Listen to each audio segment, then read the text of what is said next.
I have been telling you, people who are aligned with goodness and kindness, they will say it's the left, they will also call it the woke, that we have had war waged against us. And it has amped up times 1,000 in just the last couple of days.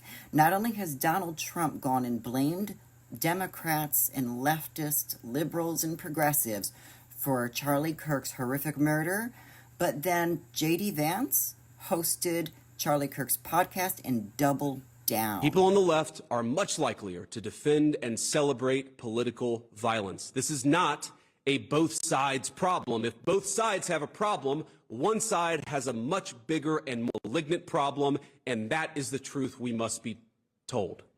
That Democrats, leftists, progressives, and liberals were all to blame.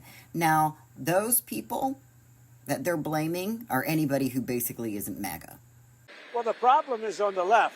If you look at the problem is on the left. It's not on the right, like some people like to say on the right. The problem we have is on the left. And when you look at the agitators, you look at the scum. That's it. If you're not MAGA, you are the enemy. And we knew that this was coming. They've been doing this and setting this up for a very long time in order to stage a coup, to undo the Democratic Party, to make it a one-party system.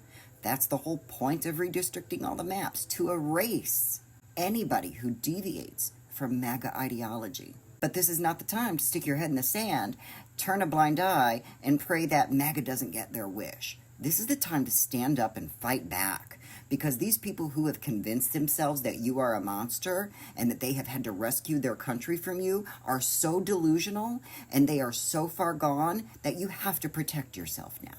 You have to protect yourself, not because what they're saying has any base in truth, any root in fact, but because they have become so disconnected that they can no longer tell the difference.